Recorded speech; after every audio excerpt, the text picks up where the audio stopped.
will today we are starting third chapter. Before that, we are going to do some revision. So we'll start from Mangalam. So, Saraswati Namastubhyam Varade Kamarupini Vidyarambham Karishyami Siddhir Bhavatu Me Sada.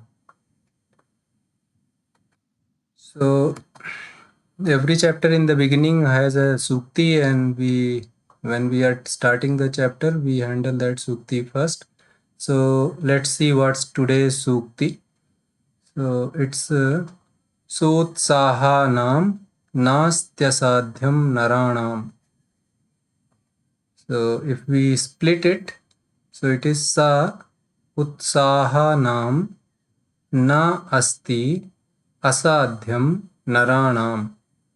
So these two things are sounding similar. Utsahanam Naranam.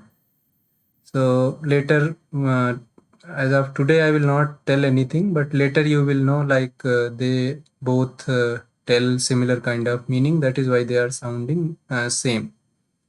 Let's see what is the word meaning for this.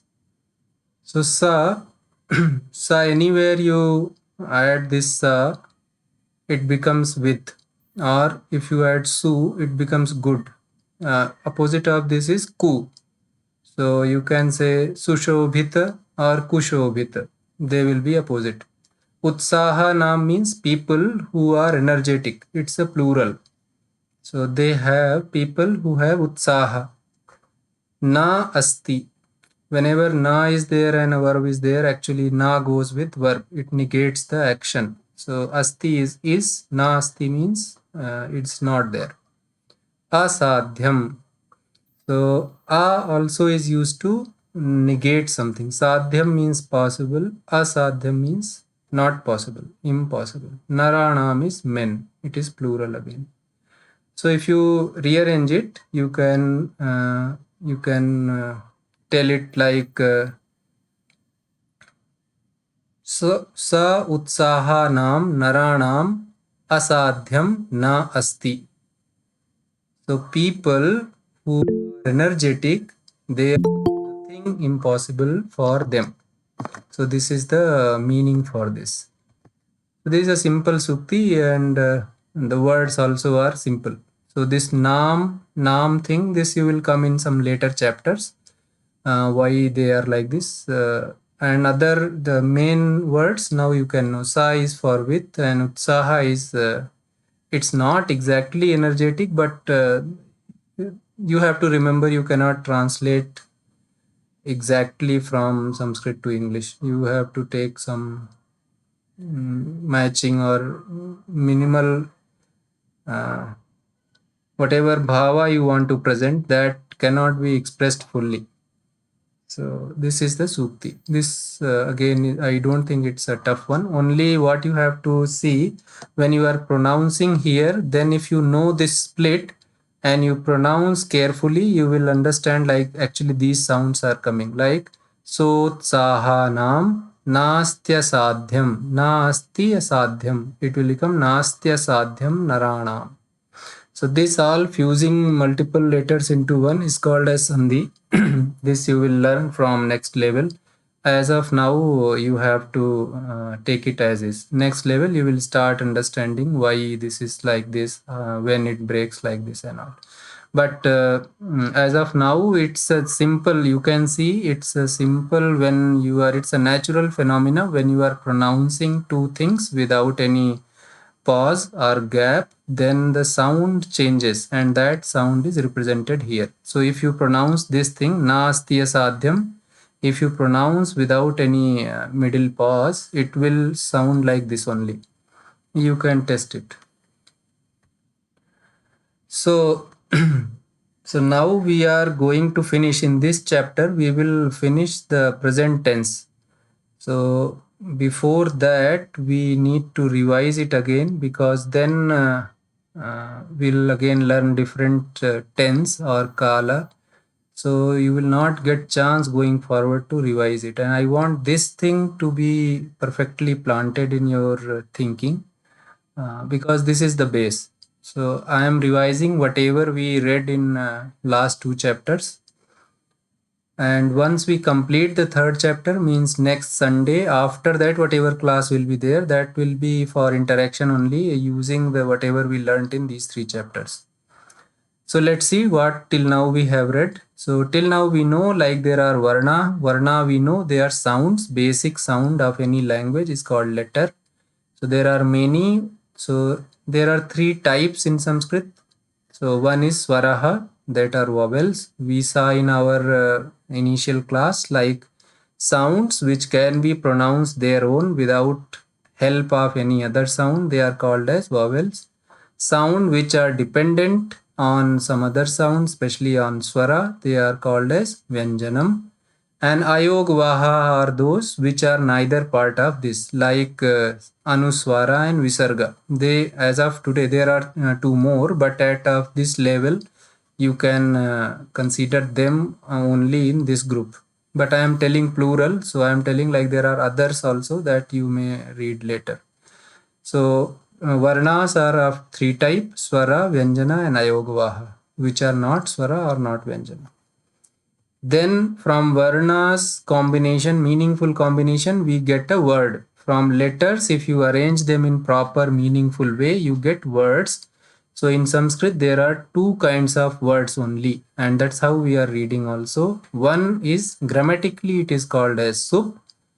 Normally, public in loka, in world, we call as name or noun. So this includes the pronoun also. Another kind of word is called as thing in grammar, and in normal uses it is called as kriya or action or verb. So only these two kind of padas or words are there which are legal to be used in Sanskrit. Again, in this course, we are going to go through three tenses. Currently, we are doing Vartaman Kala, means present tense. Vartaman means currently running. So, and these two we will read after this fourth, fifth, or whatever chapters they are in. So, with this completion of this chapter, we will be done with the Vartaman Kala, whatever is prescribed for this level. Later, we will not read anything new about this, just we will use new words or new formations in Vartamana Kala. What we have going further now, I am trying to elaborate it. In Nama and Sarvanama, what we have learnt till now is, we know it has gender and it has a number also. So gender is like first gender is masculine, that is called as Pumlinga. In this, words are like this. They mostly end with two dots and the sound comes similar to ha, like saha, eshaha, kaha, ramaha. So those who are joining for first time, they can refer older class videos and then come to here, so it may make more sense to them. For older people, I think they should be getting sense of what I am telling.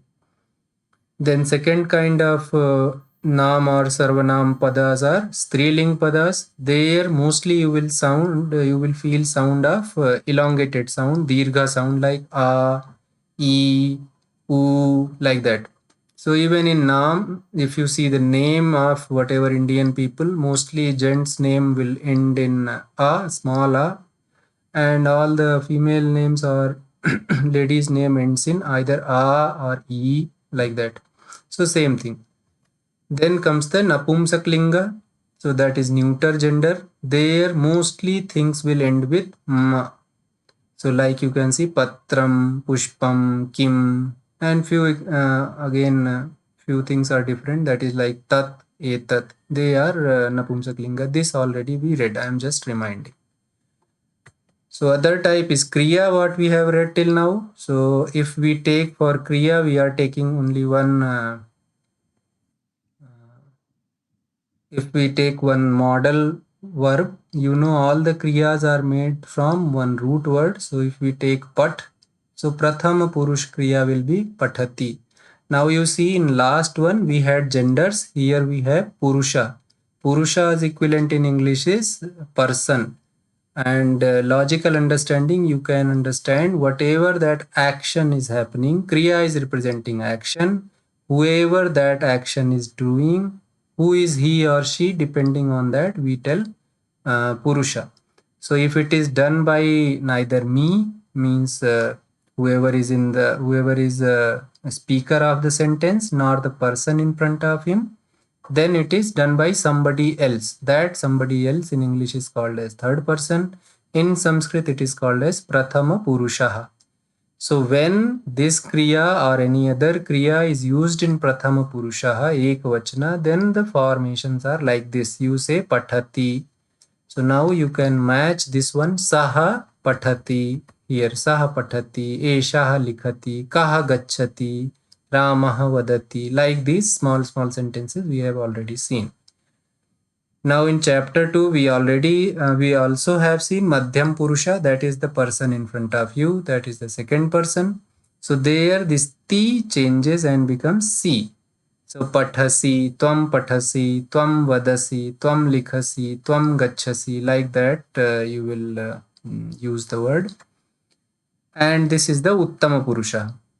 So Uttam Purusha is the first person. If the speaker itself is doing the action, whatever sentence he is uttering. So like Pathami, I myself reading. Likhami, I am writing. Gachami, I am going. Vadami, I am speaking. So this is the Kriya thing what we did till now. So now for making small sentences or Vakyam or Vakyani means plural, what we saw, like we will take one noun or one pronoun, like one person who is doing the action and one action. In all the language, this is language independent. You take any sentence, you take some action is happening in that sentence, that is the verb, and somebody is doing that action. So that is the karta or the agent. So how you make in Samskrita? You just match the number of both of these. So saha is a singular. So you will now pick saha is a third person. So you will pick a third person verb that should be singular.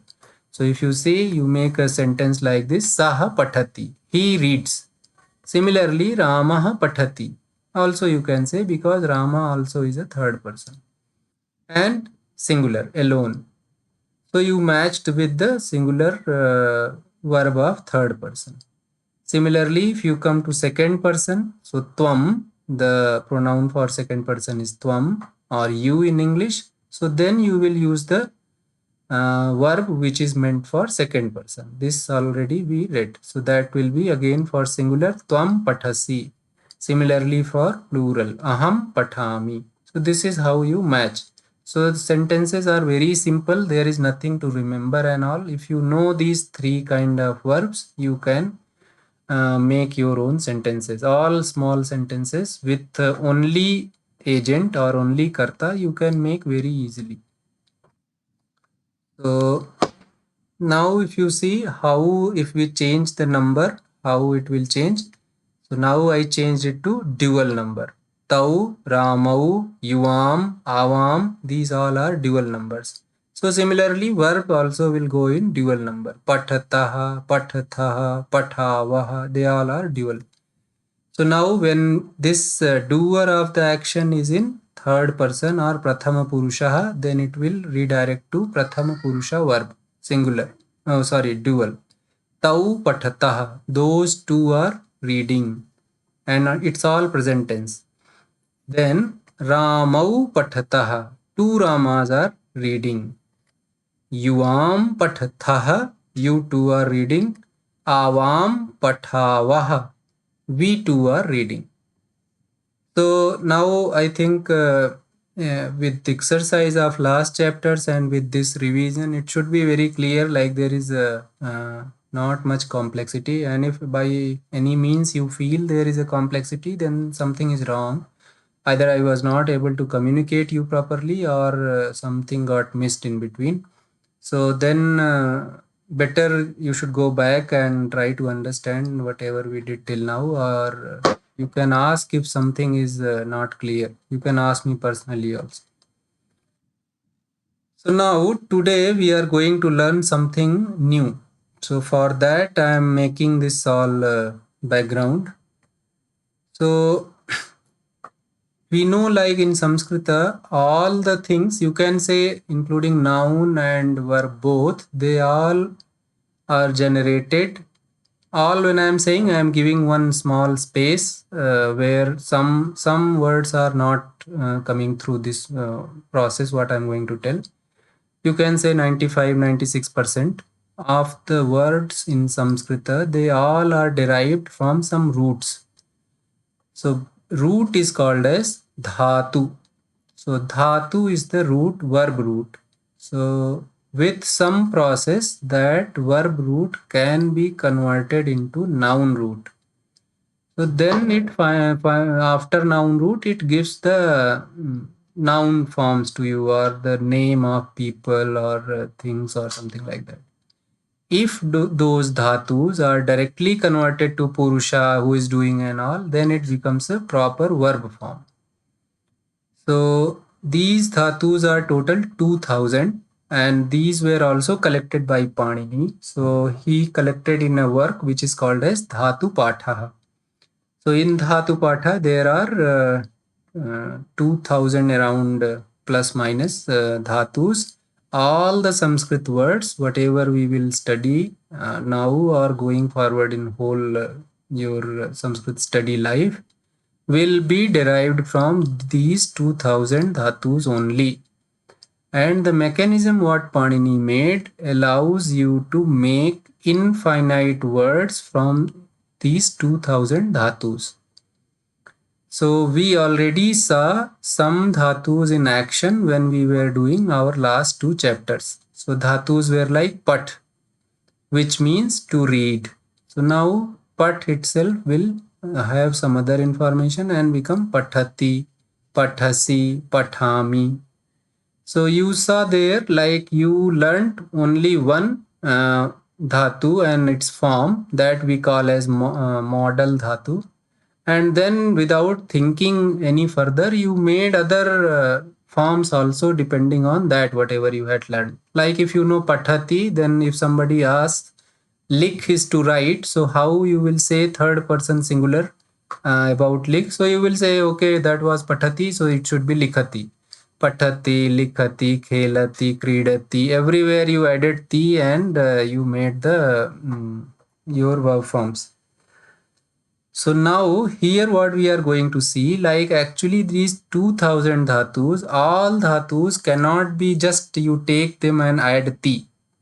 So for that thing, dhatus are divided into group, and this ti addition works only on certain group and certain type of dhatus. So this division, all 2000 dhatus are divided into 10 different kind of groups. They are called as gana or varga. So dhatu gana. So they all are not equal. The 2000 dhatus are not equally divided. 1000 more than 1000 comes into the first gana. Bhadi, this is the first gana. More than half are there in this only. Till now, whatever dhatus you have used, they mostly are part of this gana. So that is why they all sound similar. So except this gana, okay, let me explain what this is. So this is bhu and adihi. Adi means beginning, starting from bhu. Bhu is the dhatu which is the first dhatu in this group. Based on that dhatu, this group is named as bhu adi, bhu etc. So that because of again some sandhi, it becomes bhadihi. And then adadihi. So at is a dhatu which is for eating, is the first dhatu in this group. So at and etc. became the second group. Then juhotyadihi. They all first names are dhatu names and adi is for etc. Then divadihi, swadihi, tudadihi, rudhadihi, tanadihi, krayadihi, and churadihi. Last one. So this is the 10 ganas. So now what was my intention to tell you here is Dhatus are 2000. They come from some different work of Panini that is called as Dhatu Patha. Dhatus were collected there. Dhatus are the root of every word, direct root of verb roots, but nouns also are generated from them only. As of now, we are studying most of the dhatus from Vadi group.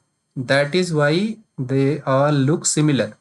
When you make any group, then mostly you see some common property. So same thing is done here.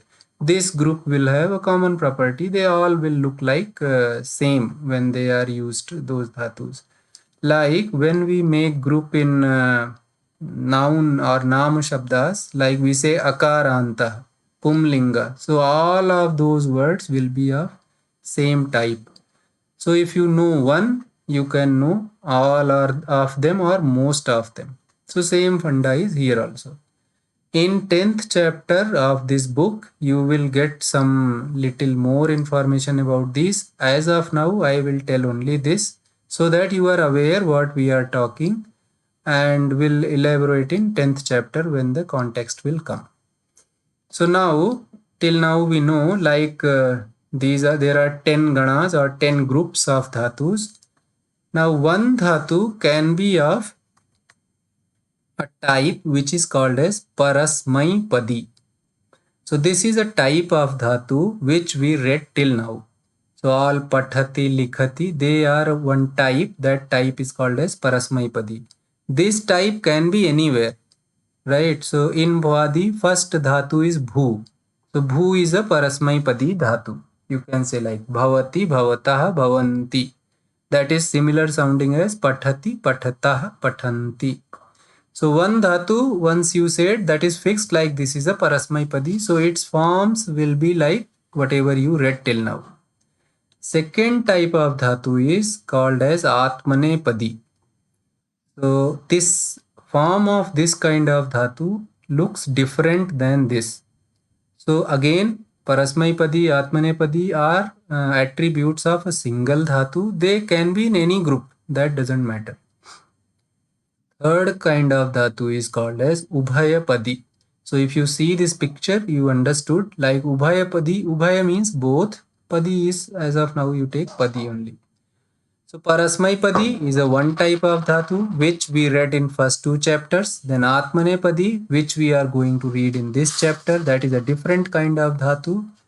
Few dhatus are like this, that they have form in both parasmaipadi also, atmanepadi also. Ubhaya, that is why they are called as ubhaya, means both padi, parasmai also, atmane also. There is nothing much to understand here. Just these are the nomenclatures you have to understand. There are two kind of verbs. One is parasmaipadi, one is atmanepadi. Because there are two kind, third kind also gets generated where it is allowed that a verb can be of both types. One you already know, parasmaipadi. If somebody asks how you will distinguish a parasmaipadi, you can say the verb forms will end in ti, taha, anti. So now we'll see what atmanepadi is. So all verbs we know as of now are parasmaipadi verbs. So parasmaipadi verbs end in ti, taha, anti. That is for pratham purusha. So if we take one example like pat, so pathati, pathatah, pathanti. So like that, if you see any verb, you should understand like this is a parasmaipadi verb. Atmanepadi verbs doesn't end in ti, taha, anti. Instead, they end in te, ete, ante. So in uses, there is no difference. So suppose you have a verb which means same thing. You have a parasmaipadi verb which means same thing, and you have a atmanepadi verb that also means same thing. So it is up to you which one you want to use. There will not be any change in your noun or pronoun. It is your taste which one you want to use. Sometimes you might convey with the parasmaipadi verb. Sometimes you want to convey using atmanepadi verbs. That is fine. Ubhayapadi means both titah anti and te ete ante, both kind of forms will be there. Again, it is your choice. When you want to, whatever you like to use, you can use. In book it is not written, but I can tell you.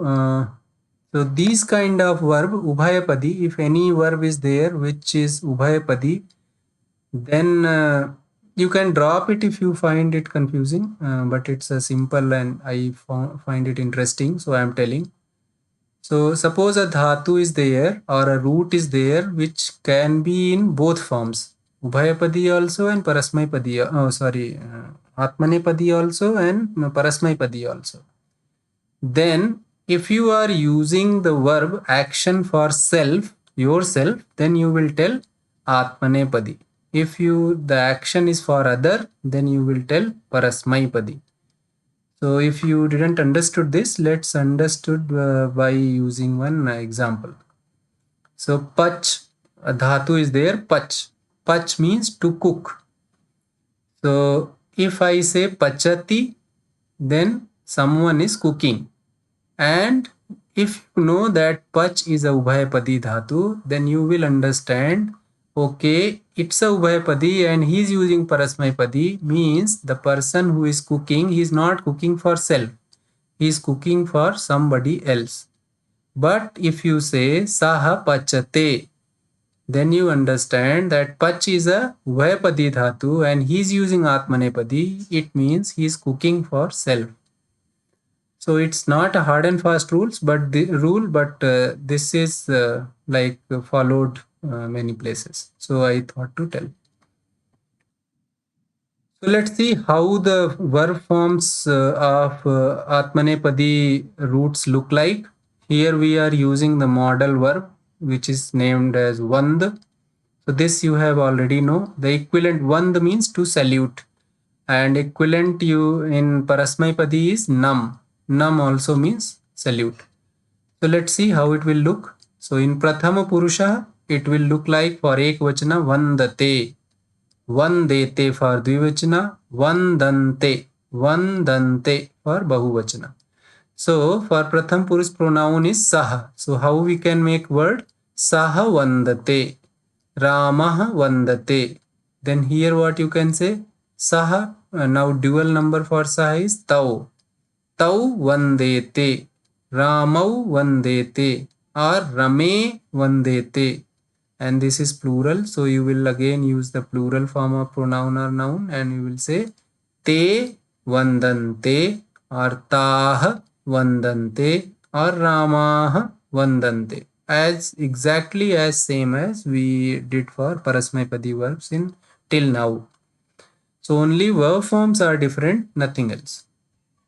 So for Madhyam Purusha, again, this is for Ekvachana Vandase, Dvivachana Vandethe, Bahuvachana Vandadve. And for Uttam Purusha, it is Vande, Vandavahe, and Vandamahe.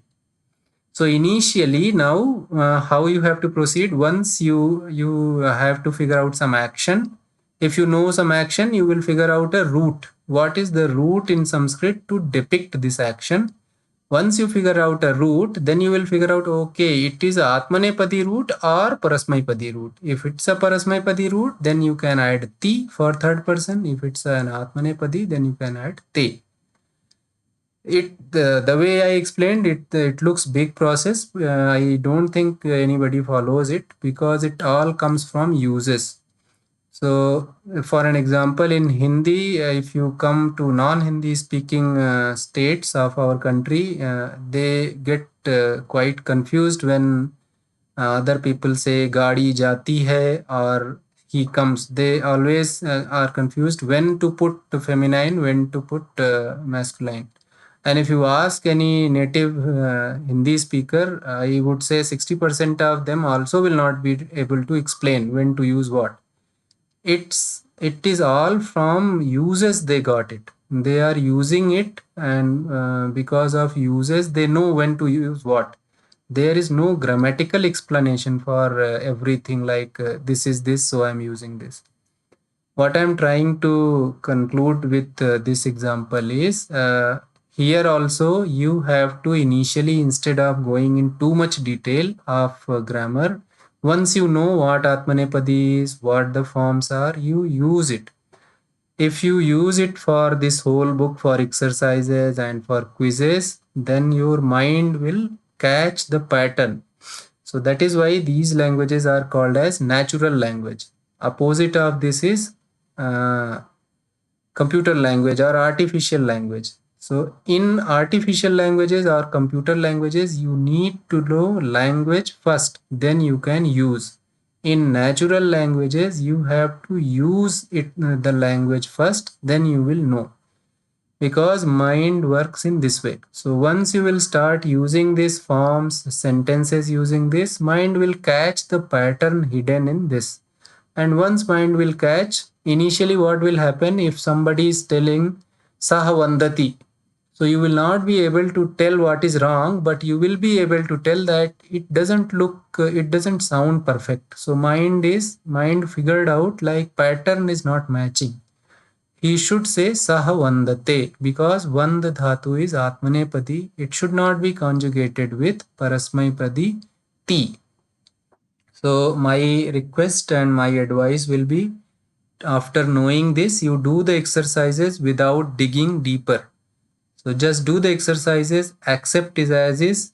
This all is mathematical, and someday when you will reach at that level where you can understand the explanation, you can read the explanation also. Still, if you don't agree with me, then you remember how you learnt your mother tongue. You should not have learned it through grammar. So if you want to be fluent like your mother tongue, don't stress too much on grammar. Grammar will come in its own due course of time. But uses should start from day one. So now let's see how we form sentences in Atmanepadi verbs when Atmanepadi is used. Now you can see there nothing changes except the form of verb.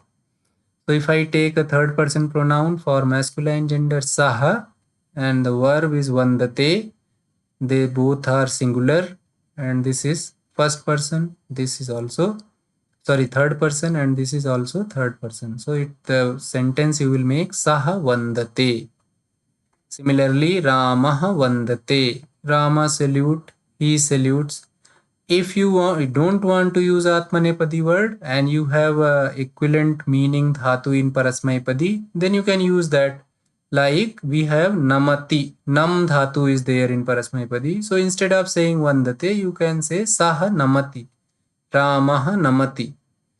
Similarly, Tvam vandase, or using Parasmaipadi you can tell Tvam vandasi. Aham vande, and using Parasmaipadi you can say Aham namami. Right? So if you understand this, then now you can see one prayoga, one uses. I will tell you our Rashtra Gita. You say Vande Mataram. So what is there Vande in that particular these two words or the sentence? Vande is the salutation. Who is doing the salutation? The person who is speaking. If I am saying Vande Mataram, so I am telling I am saluting mother. I am saluting to mother. Right? So Vande is a dhatu. So if any one of you have seen given little attention to BSNL, whatever that word they have, what is that motto or something we say, in their logo they write. So you can see there it is written Ahar Nisham Seva Mahe. So we last class already we saw Ahan means day, Nisha means right, Ahar Nisham Seva Mahe. So Seva Mahe means we know from here. See, Vanda Mahe. Vanda Mahe is similar sounding as Seva Mahe, and this is for plural Uttam Purusha. So what they are telling, we are in service day and night.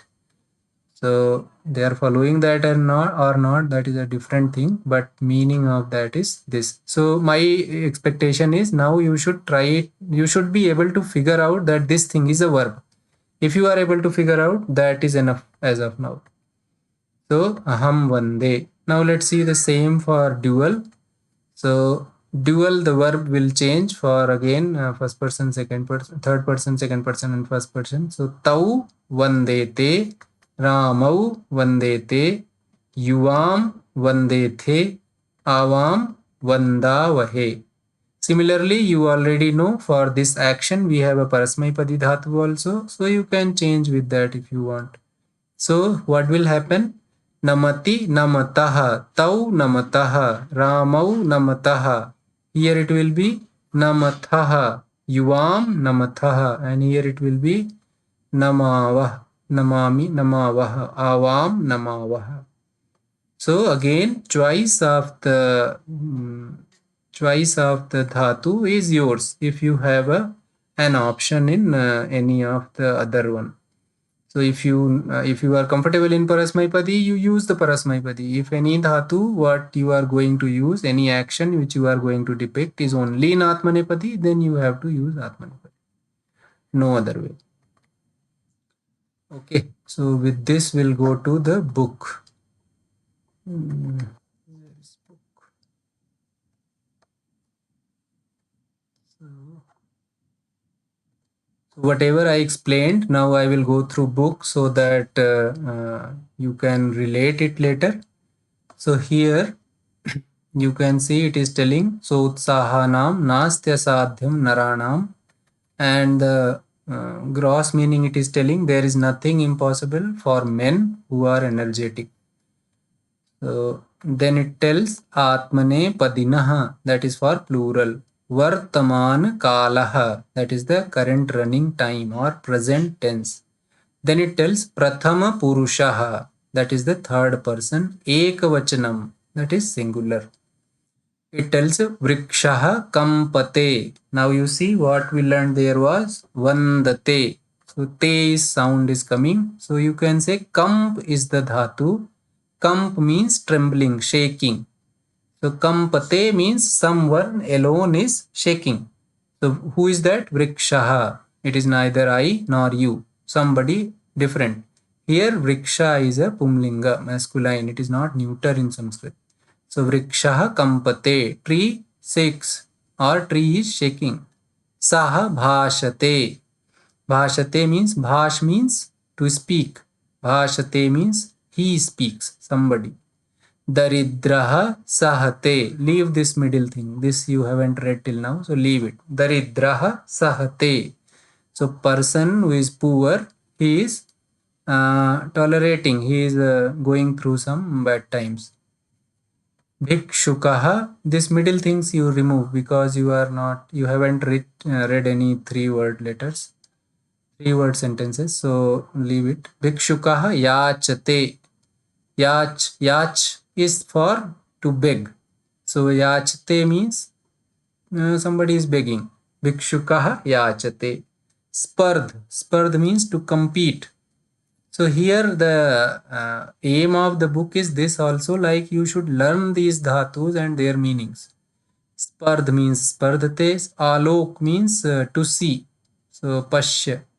So balaha alokate, boy watches. Kshamate means to excuse. So acharyaha kshamate, teacher excuses. Leave the middle things. We'll understand after 4th chapter. So we'll come here. Badhate. Most of the things in all Indian languages means you will find similar matching one. Badh means to restrict or to affect. So kitaha badhate. So whatever that insect is there, that is affecting. I am not interested in this. What he is affecting. As of now, understand kitaha badhate. Kita insect is affecting. What we'll see later. Mahila lajjate. All these things you cannot make it ti. Lajjati you cannot make if lajj dhatu is not ubhayapadi. Only if it is a ubhayapadi, then it will you can make in both. Otherwise, parasmaipadi will be ti. This fellow will be te. Balakah yatate. Yat means to try. Shlag means to appreciate. So adhyapakah shlaghate. Adhyapaka is appreciating. Iksh means to see. So sa ikshate. Sa is for feminine. She watches or she is watching. Dhanika shankate. Shank means to doubt. So rich man doubts. Bhaktah vandate. And this is our modal verb which we have seen. Chitram shobhate. Shobhate means something which looks nice. So now if you know the modal verb vand and how the words are made for vand, then you can make for any of these, right? Similarly, when you see these, then you will figure out there is a te, so it's a atmanepadi, and before this whatever is there, that is the root. So this is how you can make the sentences. So here now whatever is written you can read your own. I explained in my words. Similarly, now he is giving you the words for plural. Chorah palayante. There it was vandante. Here it is palayante. Palayan means to escape, run away. Kurdante, jump, to jump. Yudhyante, to fight. Save means to serve. I told BSNL example. Vismayante means to get surprised. Utsahante, to get excited or enthusiastic. Modante means to feel happy. Modak. So that laddu is named as modak from this only because it delights you, it makes you happy. Trayante, protect. Trahimam, people say after pray, right? Trahimam, rakshamam. So tra is that dhatu. Tra dhatu is to protect. Then plav. Plav means to float. So plavante. Vyath means to get tension. So vyathante. Bhiksh means again to beg. Prakashante means signs, and then parikshante means examine. Pariksha is made from this. Khidyante means to feel sad. Vardhante means to grow. So similarly, now half part they told, all the 1/3 part they have told, all the Prathama Purusha or the third person, they try to give you examples. There you can see even IAST is written, English is written. So it is not required for me to tell everything.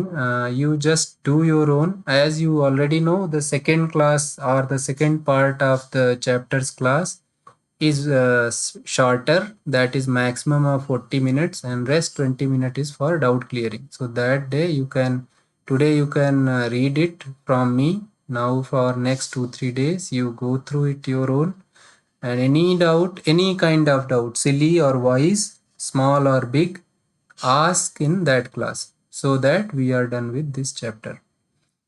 So again, that was for third person. Now second person, he is doing the same things. Mostly same roots he will use. So number of roots introduced are very less and very limited, and only those which are used in daily uses, and not some very rare kind of roots is not used in this book. Tvam shobhase, you look good. So like that. So this I think you can do your own. Then aham manye, I think. Aham vande, I salute. Aham varte, I stay. Vartate is the third person form. Like that you can see. Aham bhashe. So just one deviation.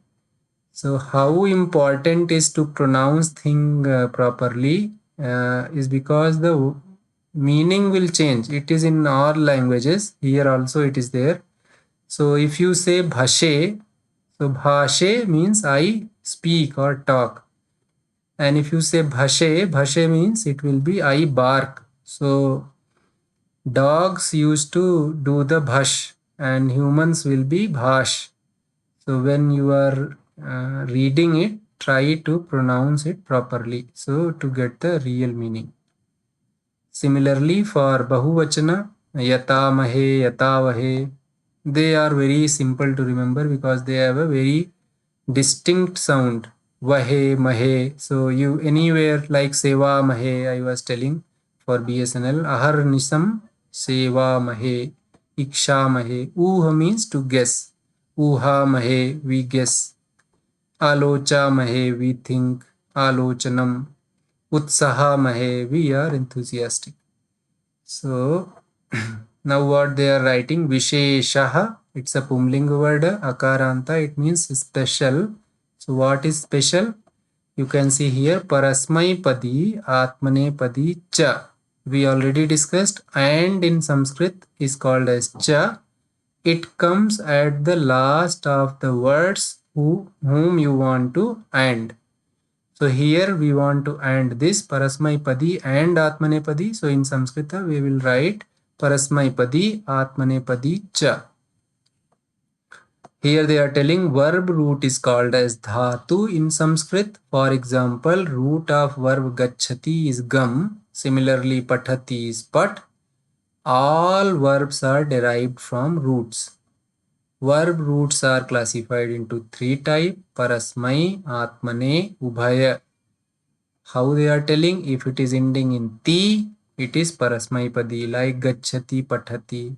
Actually, this is not a grammarian's definition, it is the beginner's definition. So as of now, it is told you like that. Otherwise, there is a very clear and very scientific marking on the roots, how which verb is atmanepadi or parasmaipadi. But to begin with, it is very easy to identify in this. Atmanepadis will end with te, like vartate, kampate. So Ubhayapadis can have both the forms, like pachati, pachate. Ti also it can have, te also it can have. Yachati, yachate. Yach also is Ubhayapadi. Kr also is Ubhayapadi. So karoti, kurute. Both ways it can be. So here it is telling Parasmaipadi verbs, verb roots should not be conjugated as Atmanepadi, like Gachate, Pathate, and vice versa. Kampate should not be Kampati, Vandate should not be Vandati. It should be now very clear to you.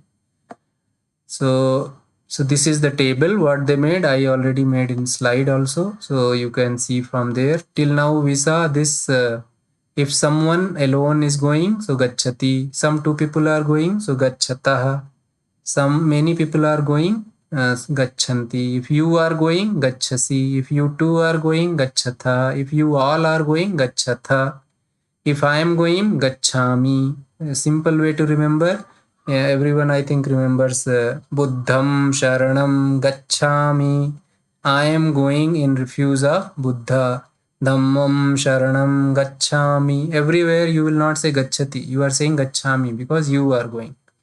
Then Gachava, we two are going. Gachama, we all are going. Similarly here Vandate, somebody is saluting alone. Vandete, some two people are saluting. Vandante, many people are saluting. Then Vandase, you are saluting. Vandethe, you two are saluting. Vandadhve, you all are saluting. Vande, I salute. Vandavahe, we two salute. Vandamahe, we all salute. So this is the meaning of this word. So with this, the grammar section of this, whatever we had to teach is done, and now practice is remaining. So with this much understanding, you can practice here also all the grammar section exercises, and the quiz on Sakalyam also is grammar section only. So you can practice the chapter 3 quiz also. So this also you should do your own. This is the number. This numbers you know, so at least till 12 you should know, because in next class we will see how to see time in Sanskrit. So 12, if you know till 12, then you can at least tell hours.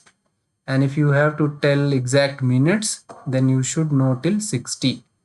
So that is what is here. The number is very simple here. The trick is always like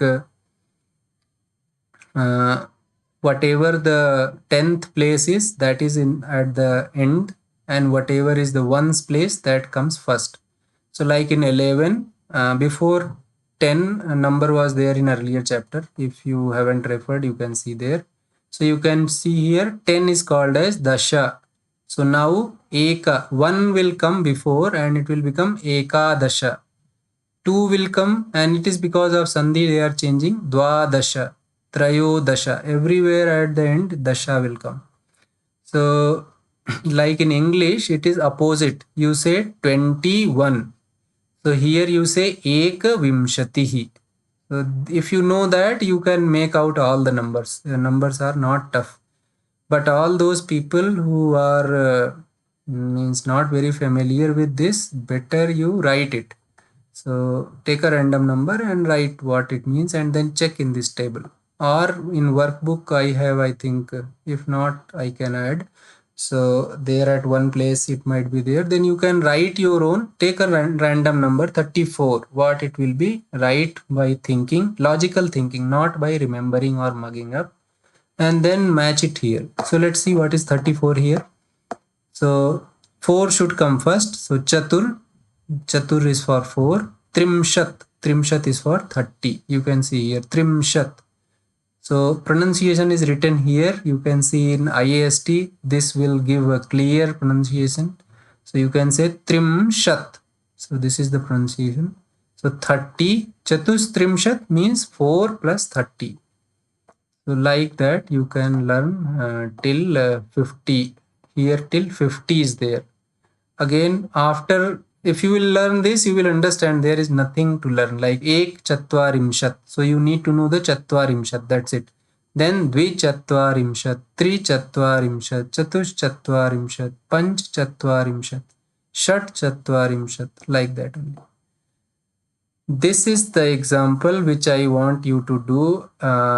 Better if you do after this class itself, because they all are very simple, and you will enjoy doing them. So if you can do till here, and if you can do exercises on Sakalyam, I think Atmanepadi you will be master of whatever you have in this level.